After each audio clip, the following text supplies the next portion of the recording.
Hello. We made it through another year, but stuff still happened. So what's up, dear listener? It is the end of the year, and you didn't warn me. Not a single one of you sons of bitches sent me a calendar invite for the end of the year. I don't know how I was supposed to know this was happening otherwise.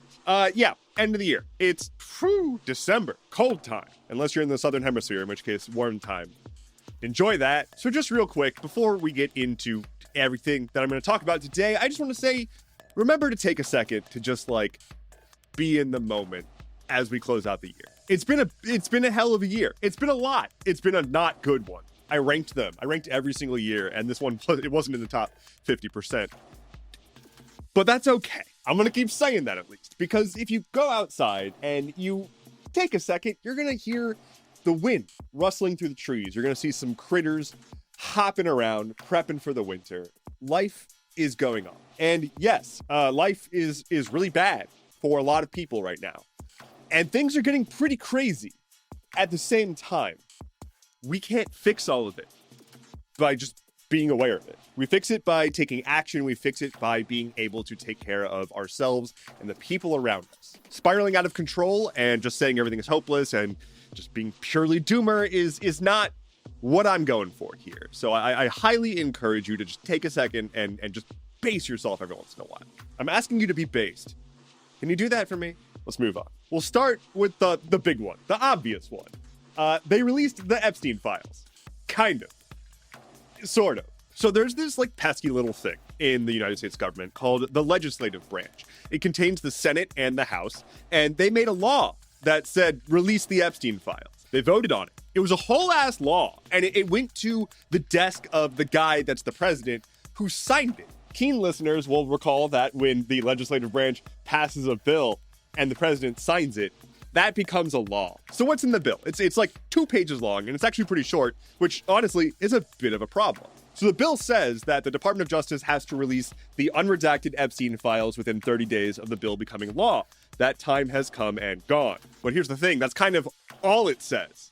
That's basically it. It doesn't say what happens if they don't. It just says we super expect this to happen. And so there's been politicians that are like, Pam Bondi's breaking the law by not releasing the Epstein files. And it's like, okay, so arrest her? There should not be any expectation that they're going to do something about this. Nothing's going to happen. There does not exist the political will to actually hold the administration accountable. Now, that doesn't mean there won't be fallout from the Epstein files. So they released 300,000 documents or so, and they said that more are going to be coming over time. These documents were super heavily redacted. The bill says that it could be redacted, but that they couldn't redact for the sake of protecting a public figure who should not be protected for being a pedophile. And obviously, we know that Trump is in the Epstein files. Anyone who says otherwise is delusional. But of course, as I kind of predicted on my stream recently, they essentially just released the files that are going to incriminate low-hanging fruit for the Republican Party. Bill Clinton, Bill Gates, really anyone named Bill. Sorry to all the Bills out there. Maybe one day you'll become a law, and then it won't be a problem anymore. So they release a bunch of redacted files. People aren't particularly happy about that. Everyone's scouring through the files, and they discover a handful that didn't redact Trump's name. And then some of those have now gone missing from the Department of Justice's website. They were like, we removed them because there were other concerns that had nothing to do with Trump. Stop asking questions. There's been murmurings of the victims of Epstein, releasing their own concrete list or something. We've learned a bunch of garbage about the FBI ignoring warnings about Jeffrey Epstein, but it's the FBI. I don't know what anybody expected. If I'm coming across jaded here, I'm not trying to just be jaded. I'm just trying to look at things through a sober lens. This administration is just doing crimes. They just do crimes, right? That's normal now. And so people being like, the Department of Justice is doing crimes by not releasing the full Epstein list. Okay, sure. But they've also been doing crimes this whole time by not enforcing the TikTok ban. Those aren't morally the same thing, but legally they're the same thing. The Trump administration has just been not enforcing that law because it's politically expedient. It's the same situation. So to think that they're going to act differently and to think that this time Congress is going to go after people because it's the Epstein list, I just don't see that happening. And so I'm tempering my expectations and remaining angry at All of them. Like, we've got Tim Kaine over here being like, nah, it's too early to hold them accountable. We can't be doing that. That's too aggressive. God, the Democrats are wild, man. Guys, we can't support trans people because Republicans might make fun of us. That's the platform, basically. Let's move on. Let's move on and be more patriotic. As patriotic as we can get. If you are a viewer who does not live in the United States of America, you are now an honorary member of my nation. I determine who has citizenship and you have it. You can have mine. You want to switch, actually?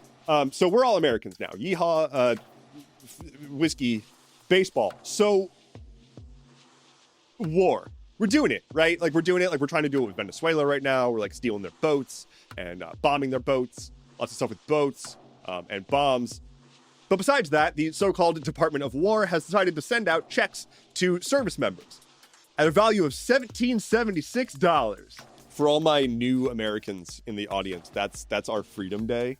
That's when the Declaration of Independence was signed, and it's a big deal number over here stateside. So Trump goes on TV and he announces that he's giving a payout to members of the military paid with tariffs. Like, the money made from tariffs will be going to members of the military. They'll each get a check for 1,776 buckaroonies. Hey, guess what?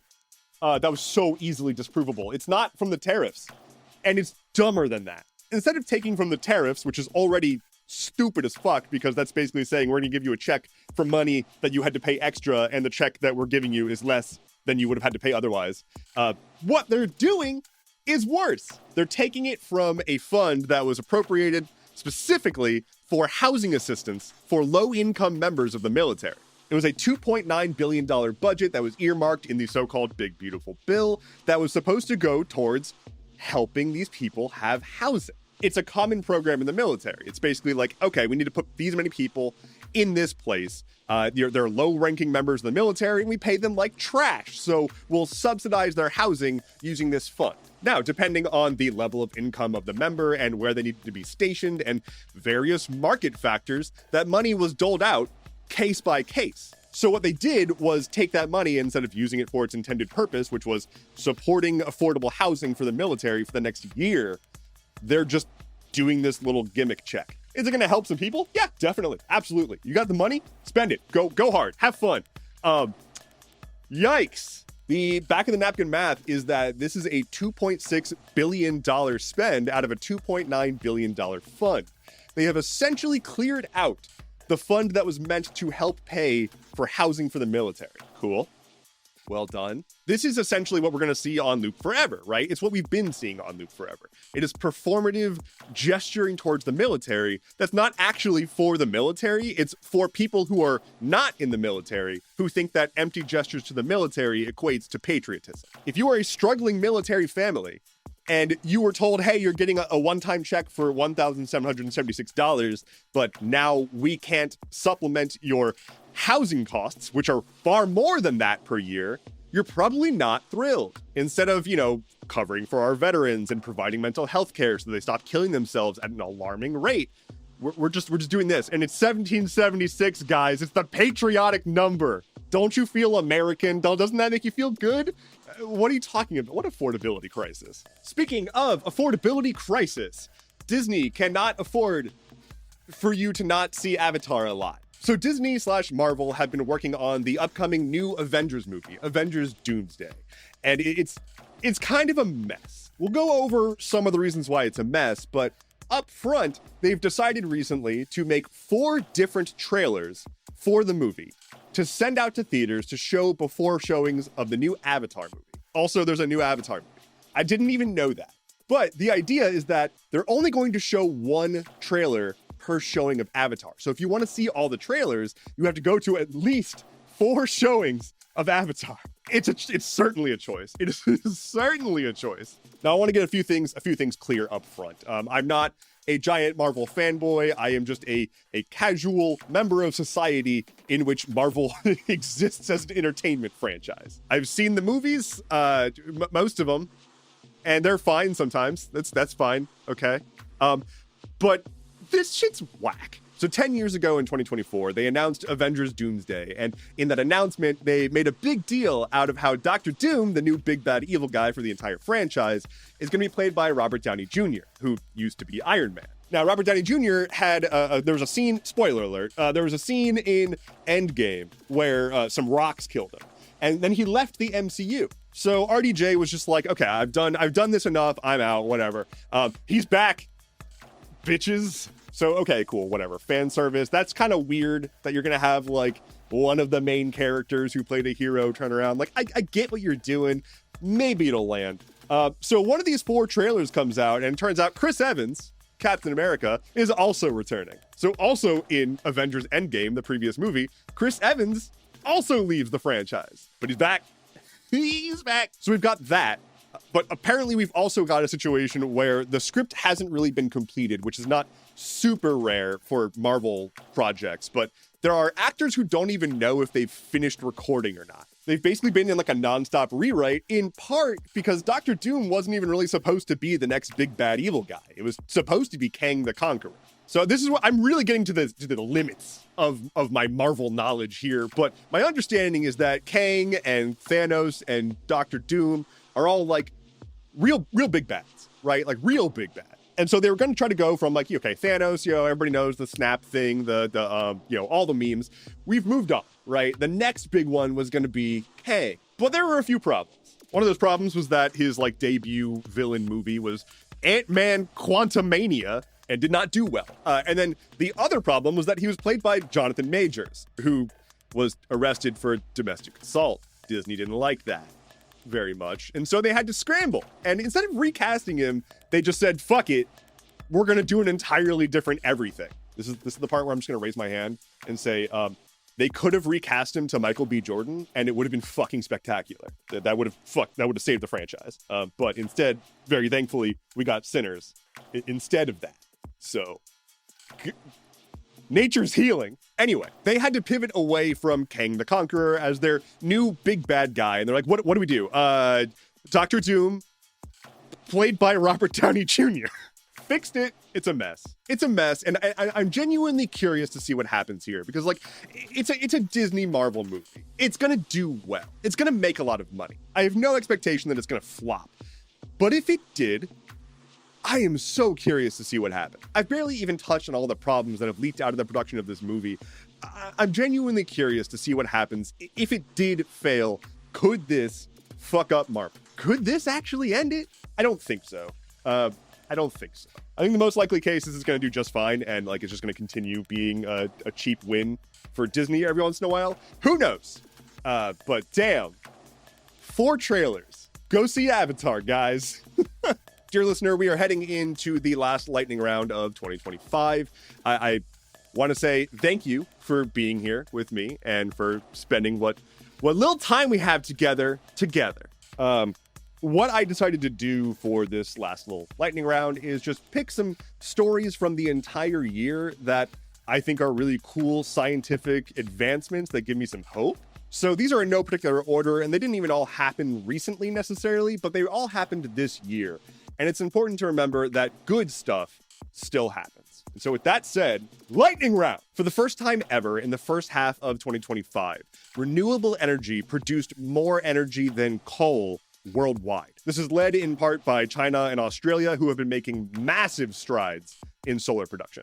It is genuinely getting to the point that energy companies seem to be spooked at the idea of too much energy production, making it not profitable. There was a lot of drama around Nobel Prizes this year, but I want to talk about one of the recipients in the chemistry sector. A small team of scientists created a device that is capable of extracting potable water from desert air using nothing but ambient sunlight, like hundreds of liters of water per day. Drinkable water, just using ambient sunlight and whatever else is available. That's incredible. In the field of HIV research, we are inching ever closer to an actual cure for HIV. And I'm not going to say we're right there, but there was a really cool advancement this year using mRNA. mRNA, it came into the public consciousness when the COVID vaccine started to roll out. It can do a lot of cool shit. And one of the cool shit it can do is essentially make its way into the white blood cells of a person to convince that white blood cell to narc on HIV. So like HIV hides in white blood cells, and it's difficult to find, it's difficult to target. They essentially use it to camouflage themselves. But researchers found a way to devise some mRNA and bundle it in such a way that it can get through the white blood cells, and it reprograms them to reveal the HIV. Now, because mRNA goes away pretty quickly, it doesn't create a lasting effect. That's just not how it works. So it can temporarily just help target HIV. There's not really a next step yet here. It's more of like ooh, this opens up a new avenue, but that's rad. More biology. Hoo-ha. Researchers at Carnegie Mellon University may have found a new alternative to how we currently approach antibacterial stuff. So there's a huge problem in the world of medicine about like bacterial resistance, where if you use that antibacterial soap that's like, oh, it kills 99.9% of bacteria, guess what? That 0.01 coming back with a vengeance. We are essentially speeding along the process of natural selection to make bacteria resistant to antibacterials. But these researchers have found a new way to target the bacteria that doesn't just kill it, but essentially deactivates it. This could be huge. Bacterial resistance is a massive problem, so that's pretty exciting. And finally, this is not a scientific advancement, but I think it's just as important. This year in California, the indigenous Yurok tribe completed the largest land back deal in California's history. I flubbed the reading here, and it was supposed to be California. I said American. In California history. Still a big deal. They were fighting for 23 years to reclaim some 73 square miles of land. That is 47,000 acres. I cannot conceptualize acres or square miles or time. They got back a bunch of ancestral land that has culturally significant landmarks on it, and largely it's a major milestone. I think that we could do with a bit more of doing right by the indigenous folks that we've got here. I don't know. I could think of a few more steps we could take. Thank you so much for listening to today's episode of Stuff Keeps Happening. Head to skh.news for sources, bonus content, and a 2-month extension on the end of the year to finish up all the things that you meant to be doing. My name is Endeavorance. We'll talk again soon. Take care and be well.